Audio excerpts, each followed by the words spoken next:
एक संत अपनी कुटिया में भजन ध्यान कर रहे थे और उनकी कुटिया गांव से बाहर थोड़े से जंगल में होती है। तभी रात का करीबन 2:30 से 2 का टाइम होता है, यानी 2 से 2:30 का टाइम। दोस्तों, इस कुटिया के बाहर एक बहुत बड़ी परछाई नजर आती है। अब ताज्जुब भरी बात ये थी कि संत जहां पर लेटे हुए थे या विश्राम कर रहे थे, अंधेरे में भी वो कुटिया कैसे नजर आ सकती है। ये बहुत बड़ी बात होती है, लेकिन वो परछाई अब कुटिया में अंदर प्रवेश करती है और कहती है, महात्मा सो रहे हो या जग रहे हो। महात्मा ने कहा, संत ने कहा, कौन हो तुम? बड़ा ही तुम्हारा रूप जो है, एक इंसान देखे तो वो डर जाए। तभी वो सामने से कहता है, आप नहीं डरे? संत ने कहा, बालक मैं क्यों डरूंगा? मैं क्यों डरूंगा? मुझे मृत्यु से भय नहीं है, मैं तुमसे नहीं डरता। तभी संत कहते हैं कि तुम अपनी नज़रें नीची करके क्यों खड़े हो?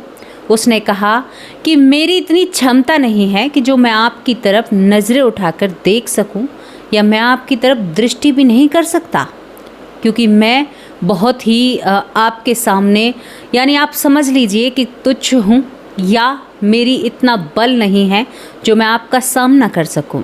लेकिन यहाँ पर धीरे धीरे देखते देखते बातों का लहजा बदलने लगता है। सामने जो राक्षसी रूप में खड़ा है, जिसके हाथों के बाल, पैरों के बाल बिल्कुल टाइट और बहुत लंबे, चेहरा ऐसा जिसे देखकर शायद साधारण इंसान तो शायद जीवित ही ना रह पाए। तभी ये बहुत गुर्राते हुए कहता है, आवाज़ बदलती है और कहता है, मूढ़ा या संत, तुम्हें ये भूमि छोड़नी होगी। तुम्हारी वजह से मेरा एक बहुत बड़ा कार्य असफल हो रहा है, मेरा कार्य उलझ रहा है। संत कहते हैं, भैया मैंने तुम्हारा क्या बिगाड़ा है? तभी सामने से कहता है, तू मुझे नहीं जानता? इतनी भक्ति करता है और तू कलयुग को नहीं जानता? संत भगवान कहते हैं कि मैं तुझे जानता भी हूँ और पहचानता भी हूँ। तभी वो कहते हैं कि यहाँ पर मुझे 18 से 19 लोगों को मारना है और तुम इस बात में बीच में अटक रहे हो। संत भगवान कहते हैं कि ऐसा क्या है, क्या बात है? तभी यहाँ पर ये कहता है कि आपको ये भूमि छोड़नी होगी और आपकी वजह से बहुत कुछ बिगड़ रहा है। दोस्तों, इससे आगे की जो घटना होती है वो काफ़ी विचलित और परेशान करती है, और आज मैं दावा करती हूँ आप लोगों से, आपको ये घटना बहुत कुछ सिखा कर जाएगी। सुनना चाहते हो इस कहानी को या इस घटना को? इस घटना को बड़े ही ध्यान से सुनना और इस घटना पर अमल करना और अपने जीवन में बहुत सारी बातों को लागू करना। आज आपको बताते हैं कि कलयुग क्या होता है, कलयुग का प्रभाव क्या होता है, और संत पर एक कलयुग का प्रभाव पड़ता है या नहीं पड़ता, या उसके रहने से आपके जीवन में क्या प्रभाव पड़ता है। ये सारी आपके सामने सारी बातें रखती हूँ। दोस्तों, एक गांव की बात बताती हूँ। गांव में, जंगल में, गांव से बाहर एक संत रहते हैं। संत अपनी कुटिया में रहकर भजन करते हैं, भजन ध्यान करते हैं। गांव के अंदर एक व्यक्ति जिसका नाम मनफूल होता है। मनफूल का एक बेटा धर्मवीर, और ये बहुत बड़े जमींदार थे। इनके पास बहुत पैसा, शोहरत और रुतबा, यानी हर चीज़ थी, और ये गरीब इंसान को दाबना भी जानते थे। कलयुग की आपको बात बता रही हूँ। धीरे धीरे वक्त बीतता है। वक्त बीतने के साथ अब मैंने जो घटना आपको सारी बताई कि कलयुग एक संत के पास आते हैं। ये जो संत थे हमेशा राम नाम की लूट इधर उधर लुटाया करते थे, लोगों को शिक्षा दिया करते थे। इनके पास जो मनफूल है वो भी आया करता था, जो गांव का मनफूल है। तो यहाँ पर राम नाम की गूंज हमेशा इस गांव के आसपास एक घेरा सा उस गूंज ने बना रखा था। आप अपने दिमाग में ये चीज़ सोच कर बैठना। अब पूरा गांव मानो कि एक सुरक्षित गांव हो। इसके आसपास राम नाम से एक बंधन सा बंधा हुआ होता है। इस गांव में कहते हैं कि बीमारी, बहुत सारी चीज़ें दूर चली जाती हैं, होता नहीं है, और आसपास के गांव में महामारी भी दस्तक दे चुकी थी, लेकिन इस गांव को वो छू नहीं पाई थे। अब ये किसी को भी समझ में नहीं आ रहा था, लेकिन सब अपनी भक्ति में। शाम के वक्त जो ये संत महात्मा जंगल में कुटिया बना कर रहते हैं, तो कुछ लोग, महिलाएं तो होती नहीं हैं क्योंकि ये संत महिलाओं से दूर रहते हैं, कभी भी वो उनकी परछाई से भी दूर रहते हैं। यहाँ पर शाम को राम नाम का बड़े धूमधाम से कोई ताली बजाता है, कोई खंजरी बजाता है, कोई मंजरी बजाता है, कोई ढोलक बजाता है। अरे शाम के वक्त तो मानो जैसे आप किसी दूसरी दुनिया में पहुंच गए हैं। इसी तरह से सब कुछ चल रहा था। तभी रात के वक्त इनके पास कलयुग आता है। कलयुग का चेहरा बहुत ही डरावना, भयावह। ये सो रहे थे। 2:30 से 2 या 2 से 2:30 का वक्त हो रहा था। तभी संत उठकर बैठे हो जाते। भैया अपनी कुटिया में ज़मीन पर विश्राम किया करते थे। बड़ा ही सादा और सिंपल जीवन था। जब ये बैठे होते तो कहते कि कौन हो तुम? सामने से कलयुग कहता है कि तुम मुझे जानते हो, लेकिन जान पूछकर अनजान बन रहे हो बाबा। इसने कहा कि जब बाबा बोला है, जानता तो मैं तुम्हें हूँ, लेकिन क्या समस्या आन पड़ी जो आज इस बाबा की याद आ गई। तभी सामने से जो कलयुग, बड़ा भयानक चेहरा, पल के नीचे और जो उठी नहीं रही थी, जो मैंने बताया वो संत की तरफ देख नहीं पा रहा था, लेकिन संत भगवान उसे भली भांत देख रहे थे, भली भूत देख रहे थे। इसने कहा कि बाबा तुम मेरे काम में अड़चन डाल रहे हो, मेरे काम से मुझे विमुख कर रहे हो, और ये गलत बात है। संत भगवान ने कहा कि हमने कभी भी भगवान के नाम के अलावा किसी के काम को नहीं रोका। भैया सृष्टि के नियम और काम को हम कैसे रोक सकते हैं? कलयुग हंसने लगता है। कहता है कि बाबा इतना अनजान मत बनो, इतने भोले मत बनो। जो तुम स्वर लगाते हो ना रात रात भर, दिन दिन भर, राम राम राम राम राम राम, उसकी जो लय है ना पूरे गांव का घेरा बनाकर खड़ी हुई है। मैं इस गांव में प्रवेश नहीं कर पा रहा हूँ। संत भगवान कहते हैं भैया तुम्हें क्या लेना है इस गांव से, क्या करना है? सभी बड़े अच्छे लोग हैं, भगवान के नाम का जाप करते हैं। कलयुग कहता है कि पिछले जन्म का तो बाबा आपको भी पता है। मुझे 18 से 19 लोगों को इस दुनिया से दूर भेजना है, और 20 में एक लड़की है, उसे भी इस दुनिया से दूर भेजना है। उसका भी कोई ऐसा कर्म बन रहा है। बाबा ने क्या कहा कि भैया तुम मेरे इस ठिकाने को क्यों हटवाना चाहते हो? वो कहते हैं कि बाबा पापी भी और बेपापी भी सब अच्छे से रह रहे हैं। अब पापियों को कैसे उन्हें मैं उनके कर्मों का फल एहसास कराऊं, या उनके ऊपर मेरा प्रभाव कैसे होगा? सोने में, हीरे में, पैसों में कलयुग का प्रभाव बताया जाता है। वो कहता है कि मैं तो यहीं पर रहूँगा, लेकिन कहानी क्या है मुझे ये बताओ, तुम्हें किसके घर से इतने लोगों को इस दुनिया से दूर भेजना है? तभी ये कहता है कि वो मनफूल आपके पास नहीं आता है जो ढोल की बहुत अच्छी बजाता है, उसका बेटा धर्मवीर, उसका पिछला कर्म उसका बेटा बनकर आया है। और जो मनफूल है वो इस जन्म में अच्छा है, लेकिन पिछले जन्म उसके बहुत बुरे हैं। अब मैंने 20 लोगों को इकट्ठा किया है। जो मेरा काल चल रहा है, कलयुग काल या कलयुग जो मेरा चल रहा है समय, इसमें उन 20 लोगों को मुझे आपस में लड़वाना है और उन्हें आपस में ही मरवाना है। संत बाबा देखते रह जाते हैं। अब उनके मन में दया उभरती है। संत जो होते हैं ना, बुरे इंसान में भी अच्छा इंसान ढूंढने की कोशिश करते हैं। उन्होंने कहा कि कलयुग ये तो बहुत बुरी बात है, मैं जब तक यहाँ पर हूँ मैं उन्हें तुम्हें हानि नहीं पहुँचाने दूंगा। अरे मनफूल तो बहुत अच्छा भजन करता है, और वो सच में ही करता था। उसने पिछले जन्म की चीज़ें दिखाई। यहाँ पर एक लड़की भी होती है जिसका नाम उजागर नहीं कर रही हूँ मैं। एक लड़की जिसकी उम्र महज 15 साल होती है, बालक ही थी। आज के युग की बातें से देखें तो वो बच्ची थी, लेकिन उस ज़माने में 12 से 13, 13 से 14 साल की बेटियों का विवाह कर दिया जाता था। ये लड़की 15 साल की थी। अब क्या यहाँ पर घमासान चलने वाला था, वो बड़ी हैरानी भरी बात है। कलयुग ने कहा कि जो वो 15 साल की लड़की है, विवाद वहाँ से शुरू होगा। बाबा ने कहा कि क्या होगा? उसने कहा कि जो 15 साल की लड़की है, धर्मवीर जो अभी जवान हुआ है और जिसके अंदर खून दौड़ रहा है, उसे ये बात समझ में बाद में आएगी, लेकिन ये कांड होना है। उसके बाद कहता है कि जो धर्मवीर है वो इस 15 साल की लड़की और अपने अन्य 4 दोस्तों के साथ मिलकर इस लड़की के साथ गलत करेगा। ये लड़की बेचारी बनेगी इस जन्म में। पिछले जन्म में इसका और भी रोल बहुत बुरा था। इस लड़की ने कई लोगों को, यानी बहुत लोगों के साथ गलत किया था, यानी किसी महिला के साथ पहले पुरुष थी। इस तरह का इसका जीवन चक्र कलयुग बताता है।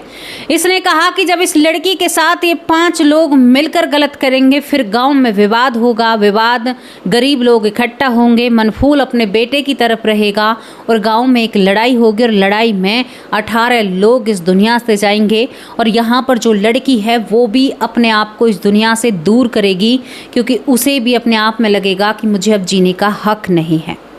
दोस्तों, इस बात को सुनकर बाबा की रूह कांप जाती है। संत थे, वो हमेशा दया, एक दूसरे की तरफ एक ऐसी दृष्टि से देखा करते थे कि लोग बहुत अच्छे हैं। अब यहाँ पर बाबा ये सब कुछ नहीं होने देना चाहते थे। मनफूल भी अच्छा, धर्मवीर भी अच्छा ही होगा। हालांकि बाबा नहीं मिले थे, जवान था, वो कभी भजन नहीं करता था, लेकिन उसके पिता जब इतने अच्छे हैं तो बेटा भी अच्छा ही होगा। लेकिन दोस्तों, यहाँ पर कलयुग हाथ जोड़कर खड़ा हो जाता है।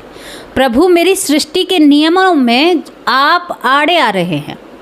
आप देव तुल्य हैं, मैं आपका सम्मान करता हूँ। अब तक डांट रहे थे, मतलब गुर्रा रहे थे, एक अपना रौद्र रूप दिखा रहे थे, अपने आप को जता रहे थे कि मैं क्या हूँ। उसके बाद नतमस्तक हो जाते हैं, सीधे लौट जाते हैं। बाबा, ये इनके कर्मों का फल है, आपको यहाँ से जाना ही होगा। आपकी जो डोर है वो पूरे गांव को बांधे हुए खड़ी है। अगर उन्हें अब नहीं मिला तो आगे और भी बढ़ जाएगा, ये नियम है। हालांकि इन शब्दों को कहते हुए मुझे बहुत जोर पड़ रहा है, क्योंकि किसी भी बेटी के साथ गलत होना बहुत बुरी बात है। अब यहाँ पर क्या बात बनती है कि बाबा इस बात को जानते हैं, भजन ध्यान करते हैं। वो जो रेखा थी, वो राम नाम की रेखा, वो और भी बहुत भारी हो रही थी। दोस्तों, यहाँ से जब संत बाबा कहते हैं पूरे गांव वालों से कि भाई अब मैं प्रस्थान करूँगा, अब मैं जगह बदलूँगा, तो सोच लीजिएगा कोई संत जब जाता है तो कुछ बहुत ही ऐसा वैसा ना हो जाए। तभी ये कहते हैं, गांव वाले मनफूल सबसे आगे आता है। बाबा, आपके आश्रय में रहकर हमारा जीवन तो सफल हो रहा है। तभी उन्हें सारी बात कलयुग की याद आती है कि कलयुग तो इसी व्यक्ति के बारे में कह रहा था, इसके घर का नाश होना है, इसका बेटा जीवित नहीं रहेगा, 4 लड़के भी जीवित नहीं रहेंगे, दूसरी तरफ जो लड़की वाले हैं वो भी जीवित नहीं रहेंगे, उनकी भी मृत्यु तय है। अब वो इस मृत्यु को कैसे बदले? थी उनके अंदर क्षमता उसे बदलने की, लेकिन वो नियम के आड़े नहीं आ रहे थे। अरे, इसी माया जाल से निकलकर तो संत बने थे और अब भी ऐसा करेंगे तो बहुत बुरी बात। और आपको बताऊं, मनफूल का बेटा एक कपटी, चरित्रहीन, बहुत ही बेकार लड़का था। पिछले जन्म में जो ये लड़की थी, ये भी इसी तरह की मानसिकता वाली थी। इसने भी बहुत सारी लड़कियों के साथ बहुत गलत किया था। अब दोस्तों, यहाँ पर संत ने जब अगला और पिछला सब कुछ मिलाकर देखा तो जो सज़ा उनको अब मिल रही थी, बन रही थी, वो तो कुछ भी नहीं थी जो इन लोगों ने पाप किए थे। धर्मवीर जो पिछले जन्म का भी पापी था और इस जन्म में भी पापी है, और अब भी यही सब कुछ चल रहा है। जब ये सारी चीज़ें समझ में आती हैं तो बाबा इस गांव से प्रस्थान कर जाते, क्योंकि अच्छे का तो कोई कुछ बिगाड़ ही नहीं सकता, चाहे कलयुग हो या सतयुग हो या कोई भी युग हो। जो अच्छा इंसान है उसका कोई बाल भी बाका नहीं कर सकता। उसी दिन से आपको ये राय दे रही हूँ और ये बात बता रही हूँ। कहते हैं कि एक संत जहाँ पर जीव कटा करते थे वहाँ पर रहा करते थे, लेकिन फिर भी ना राम नाम की गूंज भगवान ने सुनी। और वो पंक्तियाँ आप मुझे लिखकर भेजना, उस संत ने क्या कहा। जैसे ही संत भगवान जाते हैं तो कलयुग 3 महीने तक, जेठ की बात बता रही हूँ आपको, और फागण यानी जेठ की बात बता रही हूँ, और यहाँ पर भादों का महीना आ जाता है, सावन भादों तक कलयुग जो है उस गांव में प्रवेश नहीं कर पाते हैं। एक हकीकत आप लोगों के सामने ऐसी रख रही हूँ, जब यहाँ पर भादों का महीना आता है तो न्याय होता है। अब इसे न्याय कहूँ या क्या कहूँ, वही उसका मन बदलता है, दिमाग बदलता है। धर्मवीर ने जो कलयुग ने कहा वही उस लड़की के साथ किया। लड़की रोती है, कमरे से बाहर नहीं निकलती है, कोठरी से। यहाँ पर 2 पक्षों में लड़ाई होती है। लड़ाई के दौरान 19 लोग इस दुनिया से चले जाते हैं। मनफूल का एक लौता बेटा इस दुनिया से चला जाता है। 3 और 4 और लड़के चले जाते हैं और दोनों ही पक्ष में इतनी बुरी मारपीट होती है। और इसके बाद यहाँ पर वो लड़की भी अपने आप से लड़ते लड़ते इस दुनिया से चली जाती है। जितने लोगों का कलयुग ने कहा उतने लोग वहाँ से विदा हो जाते हैं। सबके अपने अपने कर्म थे, उनके कर्मों के हिसाब से उनका एक झुंड यहाँ पर बनाया गया था। वो झुंड जो उनका नाश होना था, विनाश होना था, और ये प्रकृति का वो फैसला था जो एक न्याय के रूप में था। प्रकृति इसी तरह से न्याय देती है सामने वाले को। दोस्तों, यहाँ पर कहते हैं किसी घर में जाते हैं तो वहाँ पर माँ बाप भी अच्छे, बच्चे भी अच्छे, देखकर लगता है कि भैया इस घर में तो स्वर्ग जैसा आ रहा है। आपको एक एग्जाम्पल दे रही हूँ। और आप किसी घर में जाइए, वहाँ पर आपका दिमाग भी ठनक जाएगा और वहाँ के बच्चे में आपको एक अलग ही रूप और एक बेकार छवि देखने को नज़र आएगी। वहाँ का हर इंसान बिगड़ा हुआ होगा। तो यही होता है, हमारे कर्म हमें अच्छों के साथ पैदा करते हैं, हमारे कर्म हमें बुरों के साथ पैदा करते हैं। एक झुंड तैयार किया जाता है, क्योंकि एक एक को नहीं, एक साथ में भी सज़ा दी जाती है। ये वो घटना थी कि राम नाम की गूंज मैंने आपको बताई, और मैंने कलयुग का जो कलयुग में होने वाला है, कहा ना, कलयुग में भागवत जब आप सुनने के लिए बैठते हो तो आप मुझे सही बताना। कहा जाता है ना कि घर में बेटियां सुरक्षित नहीं रहेंगी जिस दिन कलयुग अपना प्रभाव दिखाएगा। आज देखिए, कहीं ना कहीं से आपको खबर मिलती है। कलयुग में कहा कि कुएं से पानी, नलके से पानी, टंकी से पानी, पैसों से पानी मिलेगा आपको। व्यक्ति 20 इंच का हो जाएगा, 20 साल उसकी उम्र हो जाएगी। 20 साल में एक लड़की पैदा भी होगी, जवान भी होगी, बुढ़ापे की तरफ आएगी, दादी, नानी, माँ सब कुछ बनेगी। ये छोटे छोटे खरपतवार है ना, इनके नीचे लोग विश्राम किया करेंगे। इस तरह का कलयुग का रूप आएगा। वो भयानक रूप तो अभी हमें और आप जाने कितनी बार जन्म लेंगे। और एक और बात सुन लीजिए, अब की बार जो विनाश होगा इस पृथ्वी का, वो आग से बताया गया है। पहले जल प्रलय हुई थी और अब अग्नि प्रलय होगी। और साइंस उठाकर देखिए, ग्रंथों में पढ़िए, ग्रंथों में बताया गया है कि अग्नि प्रलय होगी। पहले पानी चढ़ा था पूरी पृथ्वी पर, आप भी जानते हैं, जब श्री विष्णु भगवान ने कछुए का अवतार लिया था, या जो भी सारी चीज़ें हुई थी। और उसके बाद, क्योंकि ऋषि मुनियों को कछुए का अवतार में जब मंथन होता है, उसके बाद एक नाव में ऋषि मुनियों को सबको वही बचाते हैं, जो वेद और ग्रंथ होते हैं उन सबको विष्णु भगवान बचाते हैं। और पानी से पूरी पृथ्वी जलमग्न हो जाती है। और इतिहास और हिस्ट्री और साइंस भी यही कहता है। ग्रंथों में भी पहले ही लिख दिया गया था, साइंस ने अब निकाला है। और अब कहा गया है कि पृथ्वी जलने लगेगी। तो आप समय भी देख लीजिए, समय कम हो रहा है। पृथ्वी घूमने की गति साइंस कहती है बदल रही है, समय बदल रहा है, गति बदल रही है। और गर्मी हर रोज, हर साल उसका रूप। हम जब बचपन में सर्दियां देखा करते थे तो पानी में जब हम हाथ डाला करते थे तो हाथ सुन्न हो जाया करता था, लेकिन अब ऐसा नहीं है। चाहे आप कहें या ना कहें, मीडिया रिपोर्ट आपको कितना भी दिखाए कि भैया इतनी सर्दी है, दिल्ली की सर्दी, फलाने की सर्दी, नहीं, उस तरह की सर्दी नहीं है जैसी हमने बचपन में देखी थी। बचपन में दिन काटे नहीं कटता था और अब दिन का पता नहीं चलता है। और आजकल के बच्चों को भी दिन का पता नहीं चल रहा, हम तो फिर भी पड़े हैं। तो क्या कहोगे इस घटना के बारे में, कलयुग के प्रभाव के बारे में? क्या सच में ही पानी कहीं ढूंढने को नहीं मिलेगा? क्या सच में ही आग से विलीन हो जाएगी ये पृथ्वी? क्या सच में ही इंसान की आयु 20 उम्र हो जाएगी, 20 साल, 20 वर्ष? क्या सच में ही बेटियां घर में सुरक्षित नहीं रहेंगी? क्या सच में ही इंसानों का मांस बाज़ारों में बिकेगा? और बिक भी रहा है, कई रिपोर्ट हम देखते हैं। तो क्या आप कहोगे इसके बारे में? अपनी राय कमेंट बॉक्स में लिखकर ज़रूर भेजना। आपके कमेंट का इंतज़ार करूंगी, जो भी राय है।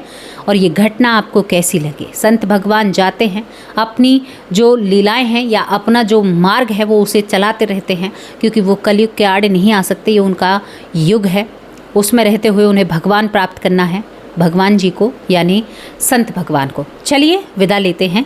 जो भी राय है लिखकर ज़रूर भेजना। नमस्कार, जय हिंद, जय